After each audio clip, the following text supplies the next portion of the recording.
the question that changed everything. What do I want to do now? And this is part of a series I'm doing of Midlife Purpose and Body Wisdom. Let's get into it. I have some really great things to share with you today, and I can't wait to begin. Did you ever wake up and think, what do I want to do now? Not what am I supposed to do? Not what keeps everybody else happy. Just what do I want to do?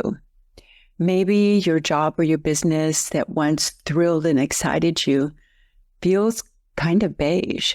Maybe you're healthy and grateful, but still there is something missing. Maybe you call it midlife crisis or burnout. I invite you to take a breath. What if it's not a breakdown at all? What if it's a recalibration? Our culture calls it a midlife crisis. I call it biology and spirit teaming up together to force an update. And here's the science behind it. As hormones shift, your dopamine pathways, those feel-good motivators as part of your brain, get rewired. The reward signals that used to light you up, they just kind of flicker if they come on at all. This is not a failure. This is your body saying, hey, I need a different kind of fuel. Spiritually, it's the same moment. Mystics call awakening. That outer noise fades away so your inner voice can finally get a word in. All that chatter in your brain starts to slow down. Your light didn't go out. It just changed rooms. So let me tell you about Pamela. On paper, she had everything. She had a great job. Her business was thriving. She absolutely loved it. Her kids were healthy. Her marriage was working. She did yoga and meditation and was a distance runner and ate kale before eating kale was a cool thing. Or should I say when kale was a cool thing. And still, she felt flat. And she asked me, is there something wrong with me? Am I depressed? Do I need medication? And the answer was, no, Pamela, you've evolved. Your body, your wiring, your soul, they're all asking you for something different, something new. And so I told her, you wouldn't feed a 21-year-old the same as you would feed a toddler. Now, this is true for food, but this is also true for the food of life. What you crave and what you want to give to the world, it shifts.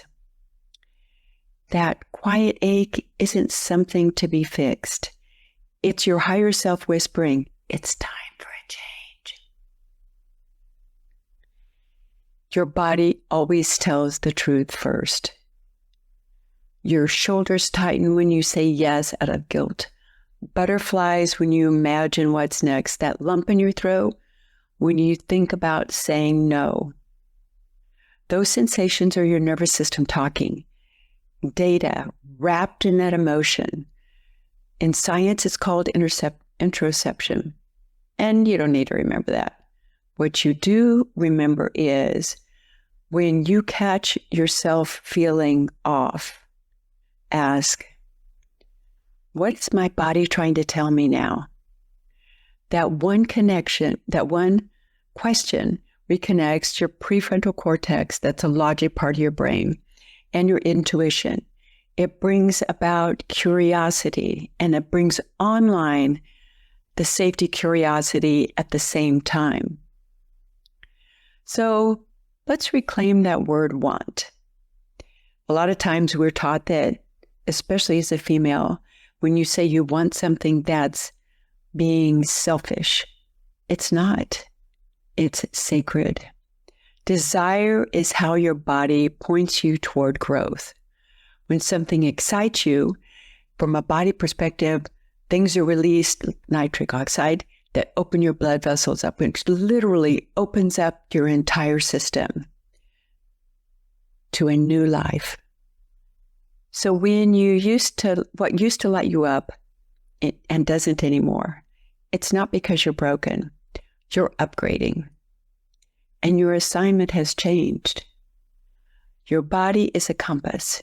Your body is the meeting place of science and soul. Every movement, every sigh, every shiver is feedback. This is a season of life as a retuning. The same instrument in a new key. You're not supposed to sound like you did when you were 30. You're supposed to sound like you are now. Let me say that one more time. You are supposed to sound like you now. So ask yourself, what makes me feel alive? Not what makes me feel productive, what makes me feel useful. What makes me feel alive? Start there. That's your compass. If your first answer is, I don't know, which I hear that a lot, that's okay. You're just rebuilding your internal wiring system. We ask about that next. Why the spark fades and how to find it again.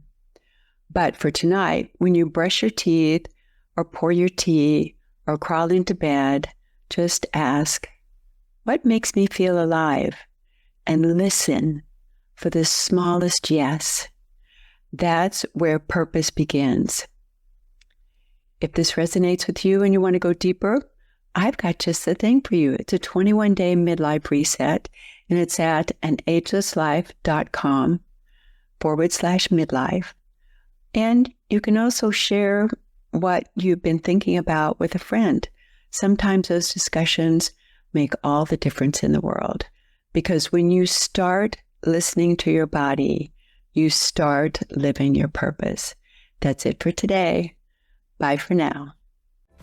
That's it for this reset.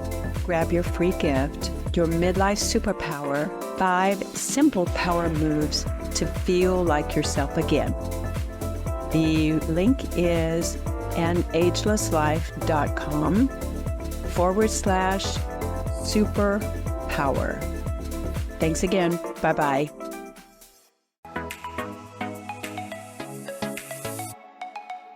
I'm Michelle Abraham, founder of High Vibe Podcast Network, and we're honored to have Diana Debbie's show, Midlife Reset, as part of our network family. For more inspiring shows like this one, visit highvibepodcastnetwork.com. And don't forget to grab your free gifts from our hosts in the gift vault. Stay high vibe and keep sharing your life.